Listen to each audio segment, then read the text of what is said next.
اعوذ باللہ من الشیطان الرجیم بسم اللہ الرحمن الرحیم۔ ناظرین حضرات السلام علیکم ورحمۃ اللہ وبرکاتہ۔ ماشاءاللہ سے ہم آپ تمام مومنین کے شکر گزار ہیں کہ بہت ہی توجہ کے ساتھ کنٹینیو آپ ہمارے چینل کو ملاحظہ کر رہے ہیں۔ جیسا کہ آپ کو معلوم ہے کہ ہم نے اپنے اس چینل پر آن لائن ایک کمپٹیشن حفظ دعا مناجات وغیرہ رکھا ہے، اور ماشاءاللہ سے ہندوستان کے کونے کونے سے بہت سارے بچوں نے اس کمپٹیشن میں حصہ لیا ہے اور مسلسل اپنی ویڈیو بنا کر ہم کو سینڈ کر رہے ہیں، کہ جس کے لیے ہم نے عید مبارکہ کے روز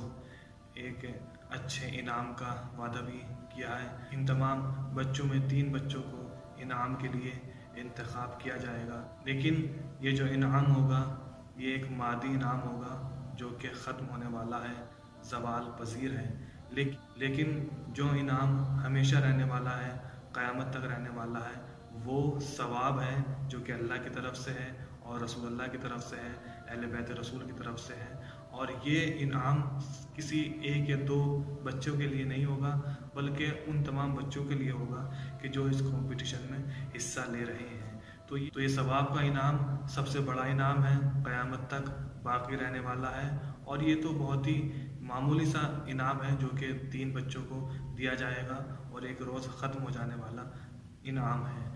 انشاءاللہ روز عید مبارکہ ونر بچوں کا اعلان کریں گے اور ان کے انعامات کی تقسیم کا بھی اعلان کریں گے۔ تو آئیے آج ہمیں گفتگو کرنی ہے کہ ہم جو انگوٹھی پہنتے ہیں، یہ انگوٹھی کس چیز کی ہونی چاہیے، کس ہاتھ میں پہننا چاہیے، اور جو یہ نگینہ ہوتا ہے، ان نگینے کی فضیلت، اثرات اور کمالات کیا ہیں۔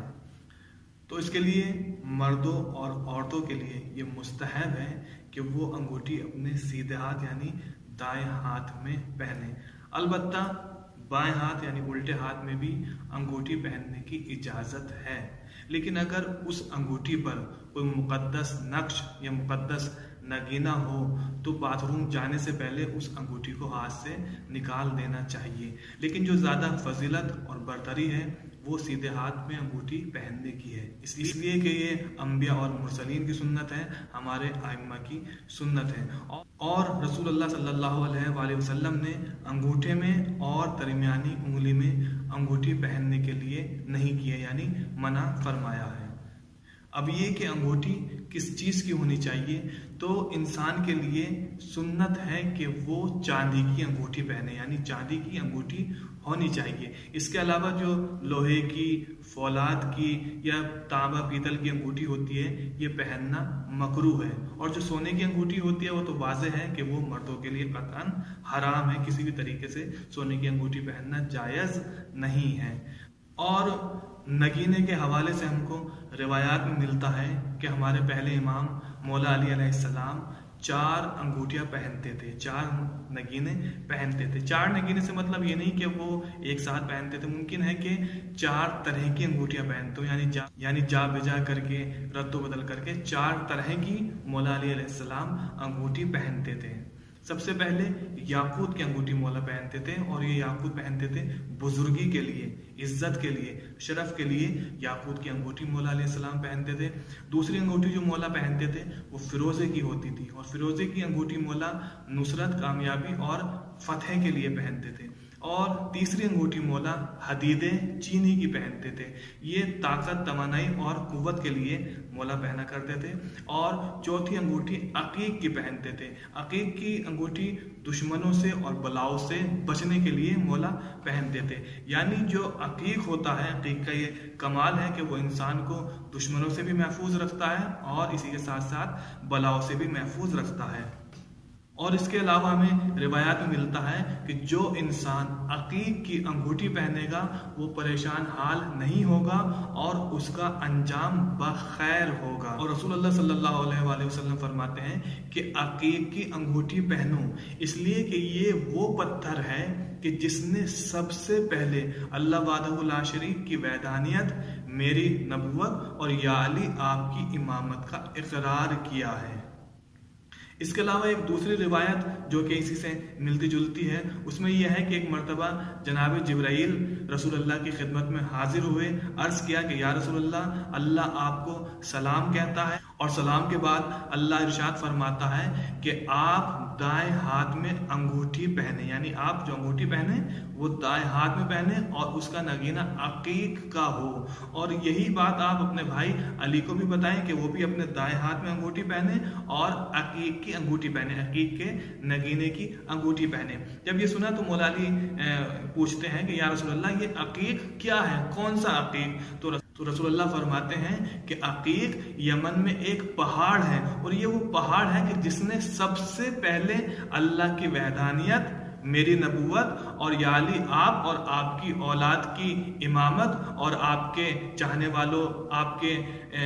محبوں کے لیے جنت اور آپ کے دشمنوں کے لیے جہنم کا اقرار کیا ہے۔ تو یہ ہے وہ عقیق جس نے سب سے پہلے مولا علی کو مانا، اللہ کو ایک مانا، رسول کو نبی مانا اور ہمارے ائمہ کو سب سے پہلے امام مانا۔ اور دوسری روایت میں ہم کو ملتا ہے کہ 2 رکعت نماز جو کہ عقیق کی انگوٹھی پہن کر پڑھی جائے وہ ان ہزاروں نمازوں سے افضل اور بہتر ہے کہ جو بغیر عقیق کی انگوٹھی کے پہن کر پڑھی جائے۔ دیکھیے کتنا فضیلت ہے، کتنا ثواب ہے۔ دوسرا تو یہ عقیق کی انگوٹھی جو مولا علی علیہ السلام پہنا کرتے تھے۔ دوسری انگوٹھی جو مولا علی علیہ السلام پہنتے تھے وہ تھی یاقوت۔ یاقوت کی بھی اپنی ایک بڑی فضیلت ہے، اس سے مشکلیں حل ہوتی ہیں اور اس کا پہننا بھی سنت ہے۔ تیسری جو انگوٹھی ہے مولا علی علیہ السلام پہنتے تھے وہ ہے فیروزہ۔ فیروزے کا پہننا بھی بڑا ثواب ہے، اس کے بھی بڑے کمال ہے، اس کا بھی بڑا اثر ہے جو کہ ہماری زندگی میں ظاہر ہوتا ہے۔ رسول اللہ ارشاد فرماتے ہیں کہ اللہ وحدہ لا شریک نے فرمایا ہے کہ جس ہاتھ میں عقیق کی انگوٹھی اور فیروزے کی انگوٹھی ہوتی ہے تو وہ ہاتھ جب میرے بارگاہ میں دعا کے لیے بلند ہوتا ہے، میرے سامنے پھیلتا ہے، تو اللہ کہتا ہے کہ مجھے شرم آتی ہے کہ میں اس انسان کو نا امید کروں، میں اس ہاتھ کو خالی ہاتھ پلٹاؤں۔ اس کا مطلب یہ ہوا کہ فیروزہ اور عقیق دعاؤں کے قبول ہونے کا سبب بنتا ہے۔ وہ ہاتھ اللہ کو اچھا لگتا ہے، یعنی دعاؤں میں جتنے ہاتھ بھی اٹھائے جاتے ہیں اللہ کی بارگاہ میں تو اللہ کو وہ ہاتھ زیادہ پسند ہوتا ہے، اللہ اس ہاتھ کو زیادہ دوست رکھتا ہے کہ جس میں عقیق اور فیروزہ ہوتا ہے۔ اور اسی طریقے سے فیروزے کے اثرات میں سے ایک اثر یہ ہے کہ یہ اولاد ہونے کے لیے بڑا کارگر ہے۔ کیوں؟ اس لیے کہ ایک شخص کہتا ہے کہ میں نے ایک لڑکی سے شادی کی، مجھے اس سے بڑی محبت تھی لیکن مجھے اس سے کوئی اولاد پیدا نہیں ہوئی، تو یہ کہتا ہے کہ میں امام علی نقی علیہ السلام کی خدمت میں حاضر ہوا اور اپنا مقصد بیان کیا، تو مولا نے ہنس کر ارشاد فرمایا کہ فیروزے کی انگوٹھی پر رب لا تذرنی فردن وانت خیر الوارثین، یہ نقش لکھ کر فیروزے کی انگوٹھی پر یہ عبارت لکھ کر پہنو۔ یہ کہتا ہے کہ میں نے مولا کے اس فرمان پر عمل کیا، کہتا ہے کہ ابھی 1 سال گزر نہیں پایا تھا کہ اللہ نے مجھے اولاد سے نواز دیا۔ یہ فیروزے کے کمال ہے، یہ فیروزے کا اثر ہے کہ اگر کوئی بے اولاد یہ جملہ لکھ کر اس فیروزے کو پہنے تو انشاءاللہ اللہ اس کی مراد کو پورا کرتا ہے، اسے اولاد عطا کرتا ہے۔ اسی طریقے سے اگر کوئی انسان سفر پر جائے تو اسے چاہیے کہ وہ فیروزے کی انگوٹھی پہن کر جائے، اس لیے کہ اس کے پہننے سے مقصد پورا ہوتا ہے، انسان اپنے مقصد تک پہنچتا ہے اور اس کی حاجات پوری ہوتی ہے۔ اب چوتھا نگ جو مولا علی علیہ السلام پہنتے تھے وہ ہے حدید چینی۔ اس کے لیے مولا امام جعفر صادق علیہ السلام فرماتے ہیں کہ مجھے پسند نہیں ہے کہ 24 گھنٹے ہمیشہ ہمیں وقت حدید چینی پہنا جائے۔ مولا فرماتے ہیں کہ اگر کسی انسان کو کسی انسان سے خوف ہو، ڈر ہو اور پھر اس انسان کے سامنے اس کو جانا پڑ جائے تو ایسی کیفیت میں حدید چینی اس کو پہننا چاہیے تاکہ اس انسان کے شر سے محفوظ رہے۔ یہی وجہ ہے کہ مولا علی علیہ السلام ہمیں وقت حدید چینی نہیں پہنتے تھے، بلکہ روایت میں ملتا ہے کہ جب مولا جنگ پر جاتے تھے تو کامیابی کے لیے، لوگوں کے شر سے محفوظ رہنے کے لیے اور طاقت توانائی کے لیے حدید چینی پہن کر جایا کرتے تھے۔ یعنی ہمیں وقت پہننے سے مولا نے منع کیا ہے کہ مجھے پسند نہیں ہے کہ ہر وقت حدید چینی پہنا جائے، بلکہ جب ضرورت ہو اس وقت حدید چینی پہننا چاہیے۔ اس کے علاوہ حدید چینی اپنے پاس رکھنے کی بھی ایک فضیلت ہے، مناسب ہے، اس لیے کہ اس سے شیطان دور بھاگتا ہے۔ اس کے علاوہ اگر حدید چینی پر اللہ جل جلالہ کے نام اگر کندہ ہو تو یہ اور اچھا ہے، یہ اور بہتر ہے، اس سے انسان محفوظ رہتا ہے۔ اس کے علاوہ ایک نگ اور ہے کہ جس کا پہننا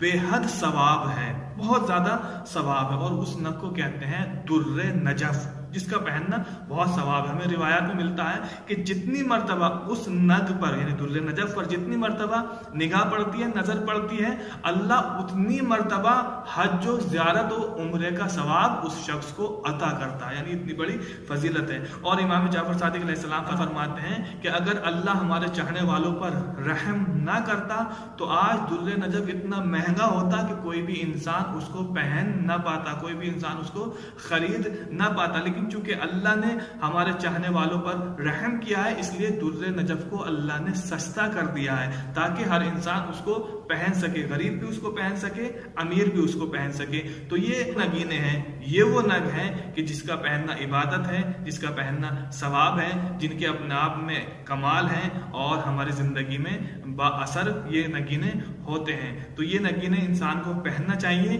اس لیے کہ ان کی تائید امام نے کی ہے، یہ نگینے امام پہنا کرتے تھے، اور اسی طریقے سے ہمارے لیے بھی پہننے کی سفارش امام نے کی ہے۔ وآخر دعوانا ان الحمد